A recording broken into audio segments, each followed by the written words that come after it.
2016-2030-cu illərə dair dövlət proqramında balıqçılıq və akvakulturanın inkişafı da xüsusi yer alır. Bu inkişaf təkcə iqtisadi deyil, eyni zamanda Xəzərin su resurslarının da qorunması deməkdir. Astarada illik istehsal gücü 15 və 30 ton olan iki balıqçılıq və akvakultura müəssisəsi fəaliyyət göstərir. Müəssisələr əsasən nərə cinsli balıq növlərinin yetişdirilməsi və akvakultura məhsullarının istehsalı ilə məşğuldur. Belə təsərrüfatlar bioloji müxtəlifliyin qorunmasında, bərpasında, nərə cinsli balıqların nəslinin kəsilməsi təhlükəsinin aradan qaldırılmasında mühüm rol oynayır.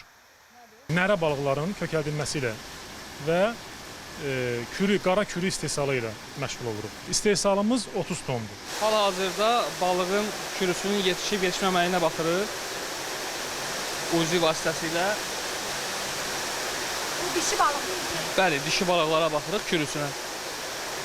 Uzidə görsədir. Balığın kürüsü yetişib. 4-cü mərhələdir. İndi biopsi ilə bir daha dəqiqləşdirib, kürünü götürdükdən sonra kürünü də balığı da satışa göndərə bilərik. Balıqların yetişdirilməsi üçün ərazidən keçən çay suyundan istifadə olunur. Filtrasiyadan keçməyən su isə bəzən balıqlarda xəstəlik və ölüm riski yaradır. Bizdə gələn su təmiz su deyil, təbiətdən gəlir. O suyu təmizləmək üçün filtrasiya sistemi qurulsa, o filtrasiya sisteminin alınması üçün güzəştlər verilsə, daha yaxşı olacaq. Hər şey bax bu kiçik körpələrdən başlayır. Onların böyüməsi üçün çəkilən zəhmət isə böyük ixrac potensialıdır. Azərbaycanın balıqçılıq xəritəsində Astaranın çəkisi ildən ilə artır. Kələdəhnə kəndində fəaliyyət göstərən balıqçılıq və akvakultura təsərrüfatının rəhbəri Muxtar Şiriyev deyir ki, müəssisədə müxtəlif ölçülü 93 hovuz dəniz suyu ilə doldurulub.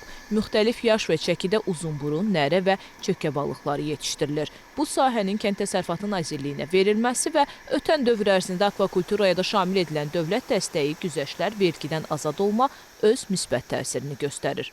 Balıqçılıq sahəsi, akvakultura sahəsi uzun müddətli investisiya tələb olunan sahədir. Yarım milyon güzəşli kredit almışıq. Kənd təsərrüfatının başqa sahələrində olan subsidiyaların balıqçılığa verilməsi, balıqçılıqda şamil edilməsi əlbəttə ki, bunun inkişafına təkan yaradacaq.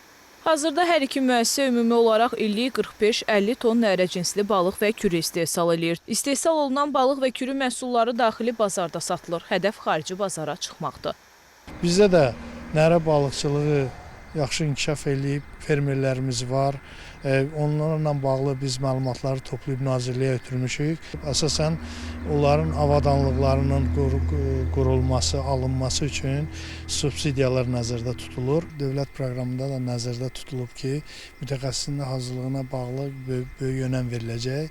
Bununla bağlı Aqrar Universitetdə və Lənkəran Dövlət Universitetində yəqin ki, müvafiq ixtisaslar üzrə fakültələrdə ixtisaslar açılacaq. Hazırda akvakultura məhsullarının illik istehsal həcmi təxminən 4000 ton təşkil edir ki, bu da ölkə daxili istehlakın yalnız kiçik bir hissəsini qarşılayır. 2030-cu ilə qədər istehsal həcminin ən azı 2 dəfə artırılması əsas hədəf kimi müəyyən edilib.